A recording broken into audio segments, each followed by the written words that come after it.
Mirë se vini në episodin e radhës të podcastit Shëndetin Rëndpare mbështetur nga United Hospital. Sot kemi kënaqësinë të kemi një mysafir shumë të veçantë, një profesionist të përkushtuar në fushën e kirurgjisë abdominale, doktor Arber Morina, me përvojë të gjerë në trajtimin e sëmundjeve të organeve vitale, siç janë mëlçia dhe pankreasi. Ai do të ndajë me ne njohuri të vlefshme, këshilla praktike dhe informacione që mund të bëjnë diferencën reale në jetën tonë të përditshme.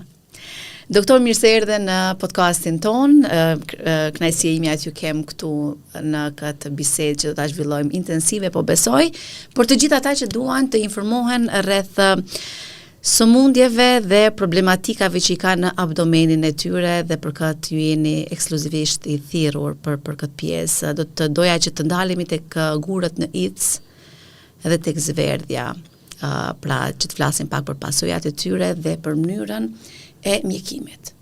Mirëmëngjes, kënaqësi të jem me ju. Siç edhe ju potencut, unë jam kirurg i përgjithshëm abdominal. Kirurgjia e përgjithshme është një domen i gjerë i mjekimit dhe i trajtimit të patologjive të barkut. Po kirurgjia e përgjithshme trajton gjitha patologjitë prej gojës deri në përfundim në zonën anale, që përfshin luktin, traktin digestiv të sipërm, pastaj zorë të holla dhe traktin digestiv të poshtëm. Përfshi pastaj edhe defektet e murit dhe patologji tjera brenda barkut. Kirurgjia përgjithshme është një hapësirë, një fushë shumë e gjerë mjekimit dhe trajtimit. E vërtet. Po sot do të fokusohemi kryesisht në trajtimin dhe problematikat e gurëve në idhës, simptomatologjitë, problemet, komplikimet dhe mënyrat e mjekimit të trajtimit. Në fakt është shumë e përhapur si sëmundje në vendin tonë, se çdo dytin ose tretin që ne takojmë kanë probleme me gurët në idhës. Më ka thënë doktori që kam gurët në idhës, ose janë bërë operacion nga gurët në idhës. Saktësisht. Çdo i treti kosovar sipas disa statistikave jo zyrtare ka gurë në idhës. Përfshi dhe pacientët të cilët nuk e dinë që kanë gurë në idhës. Dhe e vërteta është që kjo patologji ose kjo problematik kirurgjike në shumicën e rasteve zbulohet vetëm pasi të fillojmë me dhënë simptomatologjinë. Në përqindjen shkencore, 50% të smundjeve janë prezente në trupat e pacientëve, në trupat tonë, po pa e ditë që janë. Deri në momentin kur ato japin simptome klinike. Dhe në momentin që ato japin simptome klinike, pastaj me një diagnostifikim të rastësishëm që ditëve të sotit në Kosovë është rutinë, një ultrasonografi mundet me identifiku shumë kollaj gurt në idhës, edhe pastaj prej tyre identifikohen probleme që pacienti ka pas mundësi me pas probleme dhe ankesa shumë kohë, muaj dhe vite ndoshta më përpara. Dhe shumë prej tyre pastaj japin edhe shenja klinike dhe komplikime, varësisht prej madhësisë gurëve, prej llojit gurëve dhe problemeve që shfaqen. Po, cilët janë shkaktarët e krijimit të këtyre gurëve në organizmin tonë? Them të jashtëm o dhe të brendshëm? Po, pyetje shumë me vend. Shkencërisht nuk është e vërtetuar një arsye baze e cila na lidh neve mjekëve drejt për drejt në parandalimin e këtij problemi. Ne mund të themi që në bazë të punimeve shkencore, gurët në idhës janë pasojë e ushqimit drejt për drejt tek pacienti. Specifikisht pastaj ka edhe një prirje gjenetike, një prirje fizike që çdo pacient të krijojë ose jo gurë, sepse ne shpesh kemi anëtar të familjes të njëjtë, të cilët kanë ushqimet e njëjta dhe njëri prej tyre ka gurë, tjerë nuk kanë gurë. Që do të thotë predispozita gjenetike e metabolizmit të secilit pacient ndryshon, po lloji i ushqimeve që kemi ne kosovarët në shumicën e rasteve me ushqime shumë të ndryshme, me shumë brumra, me shumë karbohidrate, bën që ushqimet e tona të kenë sasi të larta të kalciumit dhe të mineraleve tjera të cilat depozitohen në fshikën e tëmtit. Në këtë rast, fshika e tëmtit është idhëza popullore në gjuhën popullore, e cila shërben për grumbullimin e langut të mëlçisë. Dhe langu i mëlçisë është përgjegjës për zbërthimin e proteinave dhe tretjen e ushqimeve në trupin tonë. Kur ne ushqemi me ushqime shumë të rënda, me proteine dhe me sheqerna, funksioni i këtij langu është që ato t'i zbërthejnë detaje më të vogla në elemente më të vogla që trupi të jetë i gatshëm me i thith ato. Po për shkak të përqendrimit shumë të madh të yndyrave dhe të sheqernave në ushqimet e tona, në kohën kur idhza është e mbushur dhe kjo është periudha kur ne nuk ushqehemi, në periudhën kur ne jemi të rritur ajo mbushet, sepse kjo është qëllimi i idhzës, atëherë qëndrimi i një kohe më të gjatë i këtij langu të përqendruar me proteina, me minerale, me kalcium dhe me elemente tjera të rënda, me metale të rënda ose me minerale të rënda në fakt, bën precipitimin e yndyrnave, të cilat me kalimin e kohës grumbullohen, ngjiten me njëra tjetrën dhe krijojnë gur. Gurt në idhzën tonë janë të 3 niveleve të ndryshme, janë gur kryesisht të kolesterolit, kryesisht në shumicën e rasteve prej kolesterolit dhe quhen gur kolesterolik, të cilët janë më të butë dhe munden me u trajtu më kollaj, nuk bëjnë shumë dame, pastaj janë gurt e përzier, të cilët kanë edhe pigment biliar dhe kolesterolik dhe pastaj gurt pigmentos ose gurt enzim pigmentos. Këta janë më të fortë dhe bëjnë më shumë probleme.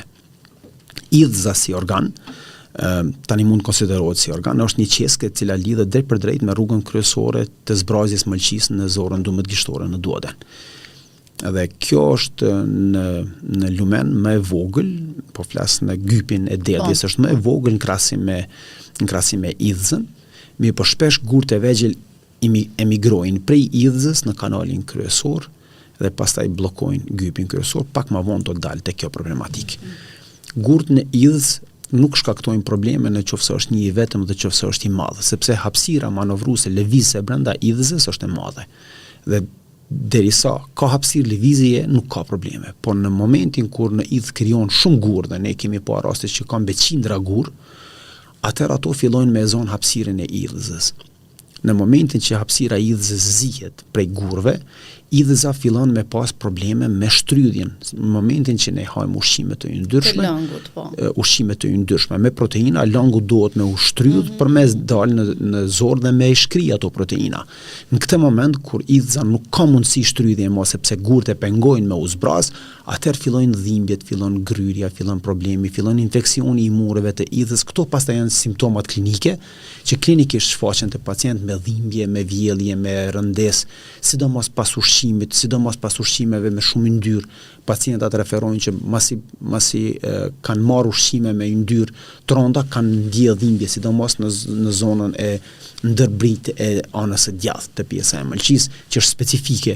Disa tjerë pastaj dhimbjen e konceptojnë si dhimbje lukthi, sepse është një zonë e njëjtë e inervimit të këtyre organeve dhe nuk munden me e specifikisht si disa tjerë që thotë në brinjit e djathtë kam shumë dhimbje. Dhe kjo pastaj qetësohet pasi të kaloj ushqimi, pasi të zbrazet idhza. Me kalimin e kohës kur idhza ka vështirësi në zbrazje, në kuptimin kur nuk zbrazet plotësisht dhe gurt fillojnë me pengu zbrazjen e saj, muret e idhzës fillojnë me u rrit në mënyrë kompensatore tash, edhe prej dëmtimit brendshëm që bëjnë gurt, po edhe prej tendencës për me zbrazë sa më shumë, sepse me nivelin e murit që ka nuk arrihet me u zbrazë. Edhe kjo identifikohet një ultrazast i trashje murit e idhzës, që në mënyrë retrograde tregon që ka filluar trupi me kompenzu një punë që nuk po e bën mirë.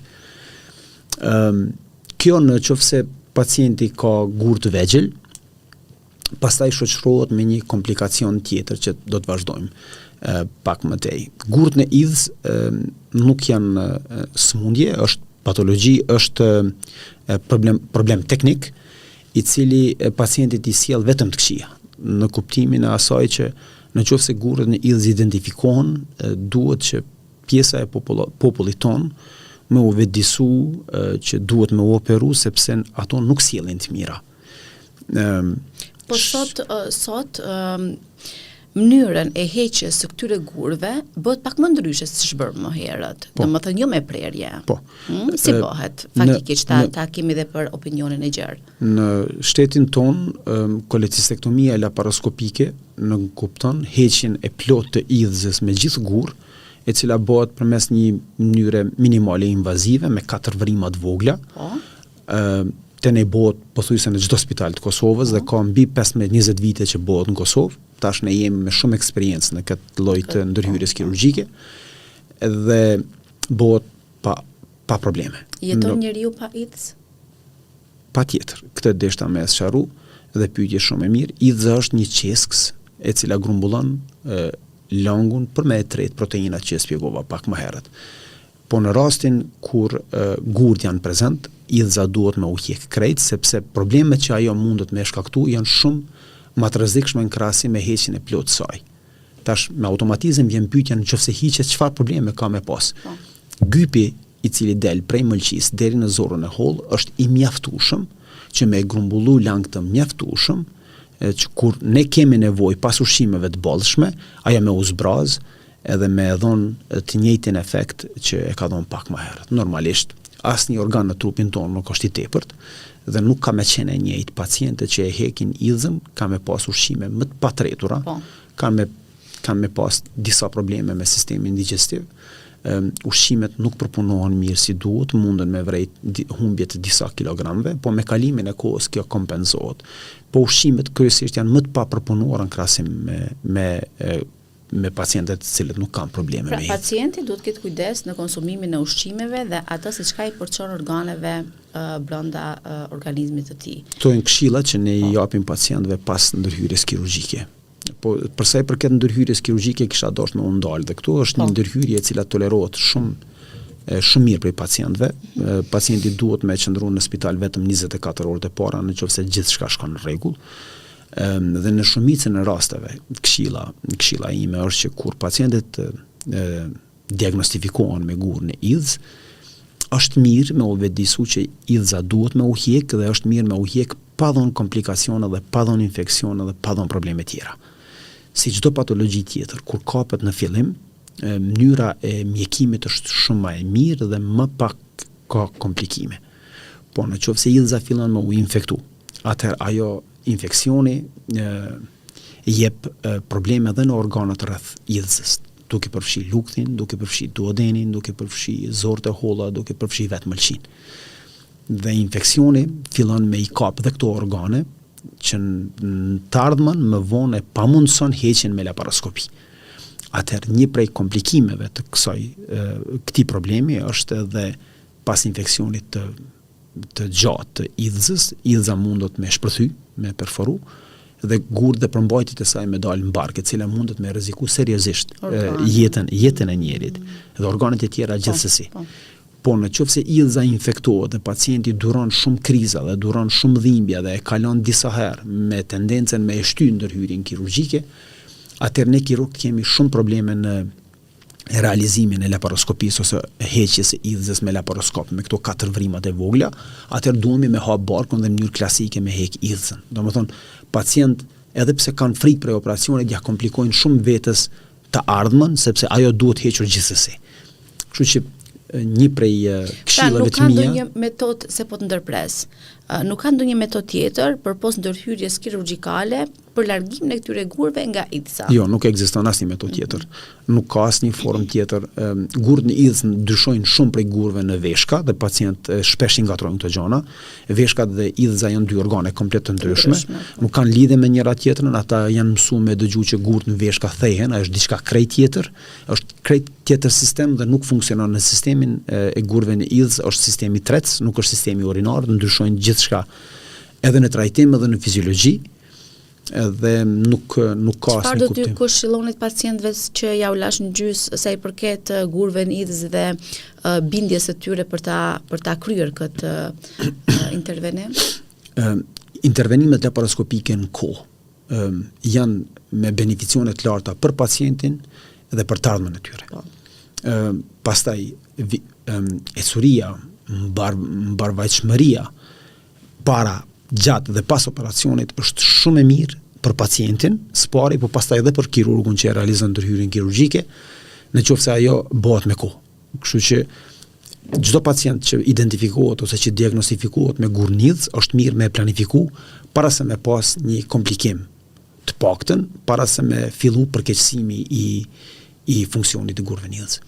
Doktor, ne nisim me një patologji shumë të shpesh në vendin ton, me vetëm qëllim që t'ju japim këtë informacion bazik gjithë qytetarëve, të flasim për rëndësinë, pasoja dhe trajtimin e gurëve në idhzë.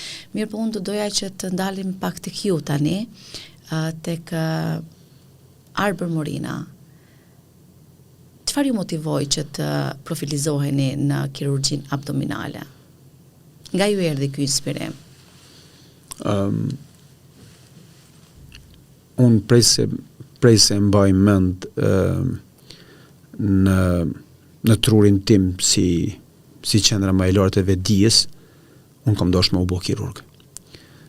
Dhe në mendjen time gjithmonë ka qenë se kirurgu është një person i cili ju ndihmon kreve, atëherë kur tjerët nuk munden.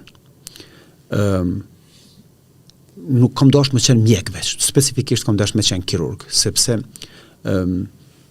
edhe si fëmijë, mentaliteti jemi asaj kohe si fëmijë, po që nuk kam gabuar është që kur gjithë mjekët e tjerë mbarojnë mjekimin dhe nuk mundën me kry, kirurgu e zgjidh atë problem.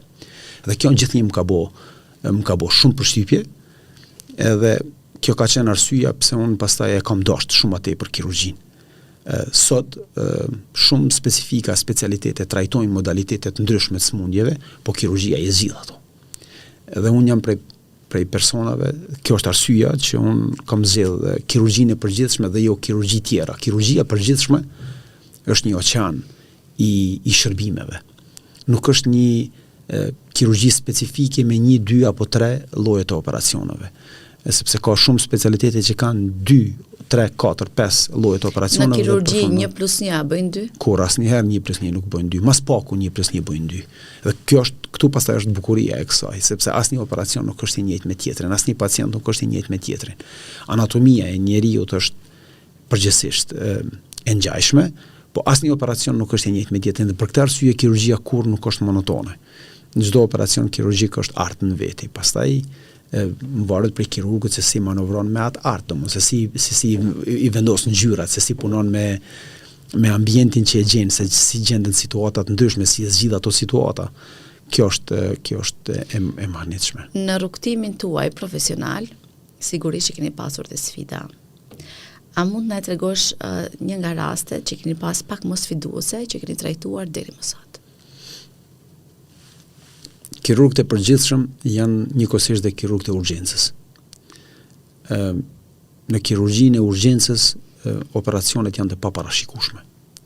Në ndryshim prej kirurgjisë elektive, ku ne punojmë përditë në qendrën klinikë universitare, ku rastet janë të zgjedhura dhe kur ke mundësi me e bë një plan.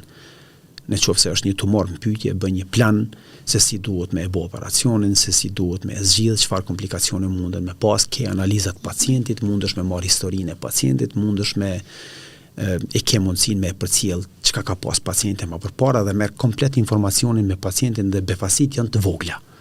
Aty je shumë i përgatitur, ne e din çka të pret, e din çka mundet me ndodh mbrapa asaj, tash ne me eksperiencën që kemi, pothuajse 20 vite në qendrën klinikë universitare, këto janë rutinë dhe shkojnë shumë mirë, po ajo çka nuk mundet me u parashikuar është gjithmonë e panjohur dhe e vështirë, kjo është urgjenca. Në urgjencë, kirurgët e Republikës Kosovës kujdestaron 24 orë në qendrën klinikë universitare dhe jemi klinika që ka më shumë të punë në qendrën klinikë universitare. Në 24 orë, kirurgët e përgjithshëm operojnë prej 12, 13 deri në 20, 22 raste brenda natës, brenda 24 orëve. Rastet më sfiduese janë aksidentet. Kur një familje e plot aksidentohet me familjen tjetër dhe vinë rastet me gjakderdhje, me lëndime intraabdominale, ato mund të jenë persona që kanë komplikacione tjera, patologji tjera, që ne nuk i dim çka ka pas pacienti, nuk i dim çka është mjeku pacienti, nuk i dim asnjë send. Ne bëjmë ekzaminimet bazë që shumicën e rasteve janë me pa sa ka humb gjak, me pa ku është dëmtimi dhe ne futemi në sallë të operacionit me një pikpyetje shumë të madhe ku jemi të u fut. Dhe këto janë raste më sfiduese që kanë kirurgët. Gjatë gjithë jetës, gjatë gjithë karrierës sime si kirurg, unë kam patur vetëm një vdekje në sallë të operacionit me një aksident shumë të rëndë ku një familje është aksidentu dhe ka qenë shumë vite përpara kjo, kur unë kam qenë para një 14-15 viteve, kur unë kam qenë specialist i ri dhe me një makinë kanë qenë 5 fëmijë dhe 3 të rritun me një makinë Golf 2 këtu në Prishtinë, është aksidentu me një vetur të madhe, 2 prindit kanë qenë përpara, pastaj njëri prej prindërve njëri prej pleqve ka qenë mbrapa me 5 fëmijë, dhe një vajzë e vogël ka qenë shumë e lëndume, ndërkohë unë u futa në sallë të operacionit me babën e tyne, me shoferin, i cili ka pas mëlqin e këputun krejt komplet, dhe ai merdi pothuajse i vdekun në emergjencë. Në momentin që kom hap barkën, ai më ka vdekur në tavolinë, është rasti i parë dhe i fundit që unë kam pas. Po lëndimi i tij ka qenë i papërballueshëm me jetën. Kudo që në cilën do qendër të botës që ai kish me qenë, ai kish vdekur domosdoshmë sepse. Sot kur e mendoni, çfarë do të thotë për një specialist të ri të përballet me vdekjen e dikujt? Ne jemi i vetmi profesion që e kemi jetën e njerit në dorë. Dhe në shumicën e rasteve, vazhdimi i jetës në njeriut varet prej durve tona. Prandaj profesioni i kirurgut është i shenjtë. Populli jonë dhe njerëzit e tonë nuk e dinë këtë punë, nuk janë të informuar për këtë çështje. Po potencialisht, prej presidentit të shtetit deri te njeriu më i thjeshtë, munden me qenë nevojtar për durët tona. Çdo ditë, çdo natë, çdo sekond, çdo moment. Shteti jonë nuk e vlerëson këtë, njerëzit e tonë nuk e vlerësojnë këtë. Po potencialisht, secili prej tyre ka pas raste dhe ka me pas raste që kanë me qenë nevojtar për shërbimin tonë. Prandaj kirurg nuk duhet me u neglizhu asnjëherë. Nuk duhet me ulon anash asnjëherë. Unë disa herë kam potencu rëndësinë e përkushtimit në profesionin e kirurgut. Po fatkeqësisht deri më sot ka qenë pothuajse në vesh të shurdhër dhe është lënë fatkeqësisht shumë mbrapa avancimi më të teshëm i kirurgjisë. Ju keni qenë dhe zë përmes mediave sa i përket kërkesave të. Ka qenë momenti kur ne kirurgët nuk kemi mujt me duru më me pagat denigruese, me kushtet denigruese, me standarde shumë të ulta, me mjete primitive, ndërkohë ne kirurgët jemi eduku vetë. Qendra klinikë universitare ka kirurg të mrekullueshëm. Në shumicën e rasteve janë kirurg të rinj dhe edukimi i tyre është vetjak. Në shumicën e rasteve shteti i Kosovës nuk ka ndikuar në edukimin ton. Që një person të jetë kirurg, spari duhet me qenë i shkëlqyshëm në shkollat e mesme, sepse konkurset dhe provimet pranuese në mjekësi janë të nivelit lartë dhe duhet me qenë me mesatare të lartë.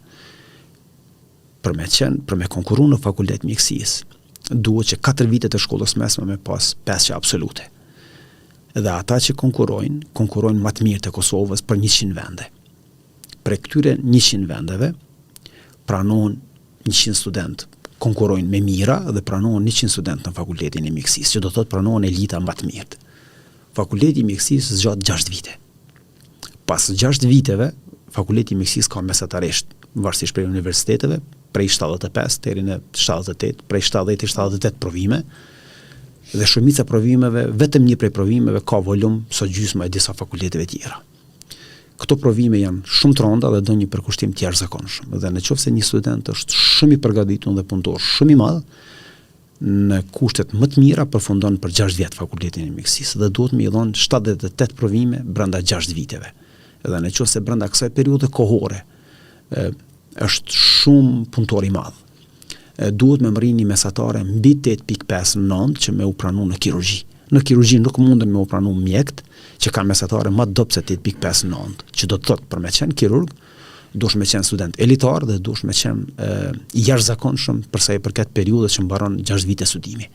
Pas 6 viteve studim, Republika e Kosovës i kurzon mjekët e përgjithshëm 1 vit për me mbajt praktik, që duhet me qenë pjesa praktikës përgjithshme 6 muaj apo 1 vit, mos gaboj këtu sepse nuk jam i sigurt këto sistemet e reja tash. Dhe pas kësaj duhet me fillu 6 vite specializim të kirurgjisë. Dhe këto 6 vite specializimit të kirurgjisë janë edhe 6 vite tjera, që do të thotë 6 vite akademike, në total 12 vite akademike. Edhe nëse një specializant i kirurgjisë i përkushtohet kirurgjisë, brenda 6 viteve përfundon specialitetin e kirurgjisë dhe merr titullin kirurg i përgjithshëm. Që do të thotë 12 vite akademike të shkollimit për kirurgji për me qenë kirurg i përgjithshëm. Pastaj pas kirurgjisë përgjithshme janë disa subspecialitete tjera që i ka mund 2, 3, 4, që mund jetë kirurgjia laparoskopike, pastaj duhet të profilizohesh, pastaj në specifika më të ngushta. Pastaj kirurgjia endoskopike, unë jam kirurg endoskopist dhe do të flasim tash për këtë. pastaj kirurgji tjera onkologjike të traktit digestiv të sipërm të poshtëm dhe tjera, ka shumë specialitete tjera. Shumë mirë, specifikove, e rrugtove gjithë ecurin nga shkolla e mesme deri tek profilizimi, se sa rrugë e gjatë duhet bërë për të qenë. Dhe me përfundu këte. Unë gjithmonë po e lidhi me angazhimin tim më hershëm, me pakënaqësitë tona, me pagesat që kemi pas neve. Kur unë popullit ton I kam tregu që një kirurg duhet me pas, duke përfshi edhe shkollën e mesme, minimalisht 22 vite shkollë, 8 vite të shkollës fillore, edhe 4 vite të shkollës mesme bojnë 12 vite. Edhe 12 vite akademike bojnë 24 vite shkollë, jo 24 vite jetë. Shkollë, 24 vite arsim, 24 vite shkollë. Tani, si mundet me u klasifiku? Ne e dim që shumica e universiteteve janë 4 vjeçare. Një kirurg I ka 12 vjet akademike. Si rregull, në qoftë se një pagë e një universiteti 4 vjeçar është 1.000 euro, kirurgu duhet me pas 3.000 euro. Sepse edukimi I tij vazhdon dhe duhet të jetë një edukim I tillë, pavarësisht vështirësive shumë më të mëdha krahasuar me universitete të tjera. Dhe në fund, fakti që kirurgët janë entitet I veçantë, në qendra klinikë universitare I ka 28 kirurg të përgjithshëm, që do thotë në 2 milion banorë të Kosovës janë 28 kirurg të specializuar të profileve të larta që me zgjidh çdo lloj patologjie që populli jon ka me pas nevojë. Që punojnë dhe me kapacitet të lartë, fluks të madh. Kapacitet të jashtëzakonshëm me kushte shumë primitive. Kushtet e tona, kushtet që neve shteti jona ofron janë kushte primitive krahasuar me botën. Ndërkohë që ne jemi shumë të suksesshëm sepse kirurgët e Republikës Kosovës janë të jashtëzakonshëm dhe kudo që dalin nëpër botë kanë suksese të jashtëzakonshme sepse neve jemi të përgatitur për kushte të mira. Po Kosova nuk është e përgatitur për neve, sa jemi ne të përgatitur. Më pëlqeu kjo fjalë e fundit. Dalim pak te pankreasi dhe mëlçia. Shumë mirë. Të vazhdojmë folëm pak më herët për IDZ-n e cila është domethënë mbështetje, thonjza të punës së mëlçisë. Mirë, po tash të flasim për organin kryesor ose organin më të madh në organizmin ton që është mëlçia. Pra, sa I rëndësishëm është stili I jetës ton në këto dy organe, në mëlçin dhe në pankreasin. Shumë mirë. Pyetje shumë mirë. Atëherë, mëlçia është organi më I madh I trupit ton, si rrjedhim në gjuhën popullore duhet me u përkthy është laboratori I organizmit ton. Gjithçka ne ushqehemi, hajmë dhe pim tretet, zbërthejet në grimca, në kimikate të ndryshme, të cilat përfundojnë në mëlçi. Mëlçia gjitha këto I merr I metabolizon dhe I ndon në produkte të shëndetshme për trupin, që ato I hudh pastaj në sistemin e qarkullimit të gjakut dhe trupi jon I përthith, edhe në mbeturina, në helme, në toksina, që ajo I merr I grumbullon në langun biliar, në ato që folëm pak më herët, në langun e tamthit, në lang I verdh në pamjen e jashtme, një lang I verdh, por një acid, është një përmbajtje shumë e fortë me veti tretëse, që në këtë rast shërben me I tret proteinat dhe ushqimet e tona në zor, sepse ushqimet e tona çdo gjë ka funksionin e vet. Gjithçka është në mënyrë perfekte organizuar. Përderisa ky raport ruhet, raporti I hyrje-daljeve në kuptimin e ushqimeve të shëndetshme ose helmeve, mëlçia funksionon dhe mbijeton. Ajo merr dhe jep produkte që është e specializuar për në tretje dhe për transformimin e helmeve të ndryshme në produkte përfundimtare të cilat eliminohen pastaj përmes biles sistemit tretës dhe dalin jashtë. Dhe të tjerat që janë të shëndetshme që ajo I përthith përmes sistemit gjakut dhe I hudh pastaj sistem gjaku I shpërndan në krejt trupin dhe ato shkojnë atje ku ka nevojë trupi jon. Gurt nidhës janë pasojë e një ushqimi të dëmshëm që ne hajmë, atë e sqarova. Kur një gur prej fshikës së idhëzës tamthit migron dhe lëviz në gypin kryesor të mëlçisë, që quhet koledok, ajo bllokon daljen. Dalja e rrugës së mëlçisë, e cila në këtë rast lidhet me pankrasin, të dyja bashk. Pankrasi po ashtu është një organ I cili liron disa hormone ose disa acide. Pankrasi shquhet me sekretimin e dy rrugëve të brendshme dhe të jashtme.